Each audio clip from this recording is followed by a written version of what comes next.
Hi மக்களே.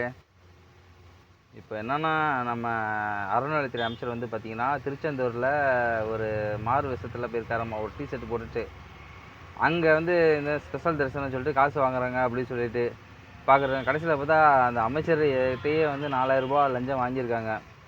அவரும் GPay தான் பண்ணியிருக்காரு. ஆனால் மாட்டிட்டார். அவருக்கு வந்து வெறும் மன்னிப்பு கடிதம் மட்டும்தான். அதே இந்த ஹாஸ்பிட்டலில் பார்த்தீங்கன்னா, இந்த வண்டி தள்ளுவாங்க பார்த்தீங்களா, அவங்க எவ்வளோ கேட்டாங்கன்னா ஒரு 10 ரூபா 50 ரூபான்னு சொல்கிறாங்க. நான் என்ன சொல்கிறேன், 100 ரூபாய் வச்சு 100 ரூபாய் கேட்டாருன்னு வச்சுக்கோங்க.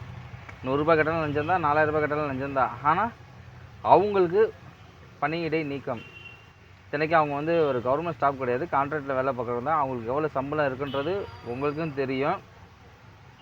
அந்த மாதிரி ஆளுக்கு வந்து உடனடியாக பணியிடை நீக்கம் பண்ணிட்டாங்க. இப்போ இவருக்கு வந்து என்ன பண்ணியிருக்காங்கன்னா, ஒரு கடிதம் எழுதி கொடுக்க சொல்லியிருக்காங்க. இது எப்படி மாறுபடுதுன்னு கேட்குறாங்க நிறைய பேர்.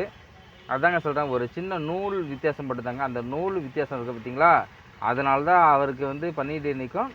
இவருக்கு அந்த சின்ன நூல் இருக்குது பார்த்தீங்களா, அதனால இவருக்கு வந்து மன்னிப்பு கடிதம். எதுவும் மாற போகிறது கிடையாது. இதில் வந்து திமுகவுக்கும் அதிமுக மாற்று அரசியல் சொல்கிறாங்க. இப்போ இந்த விஷயத்த சொன்னோம்னா கூட திமுக ஆட்சியில் ஒழுங்காக அதிமுக ஆட்சியில் ஒழுங்காக தான் கேட்பாங்களே தவிர, நம்ம ஓட்டு போட்டோமே இந்த ஆட்சி இப்படி தான் இருக்குதுன்னு சொல்லிட்டு யாரும் கேட்க போகிறது கிடையாது. பார்ப்போம், இன்னும் இருக்குது, வருஷம்லாம் இருக்குது, பார்ப்போம் என்ன நடக்குதுன்ட்டு.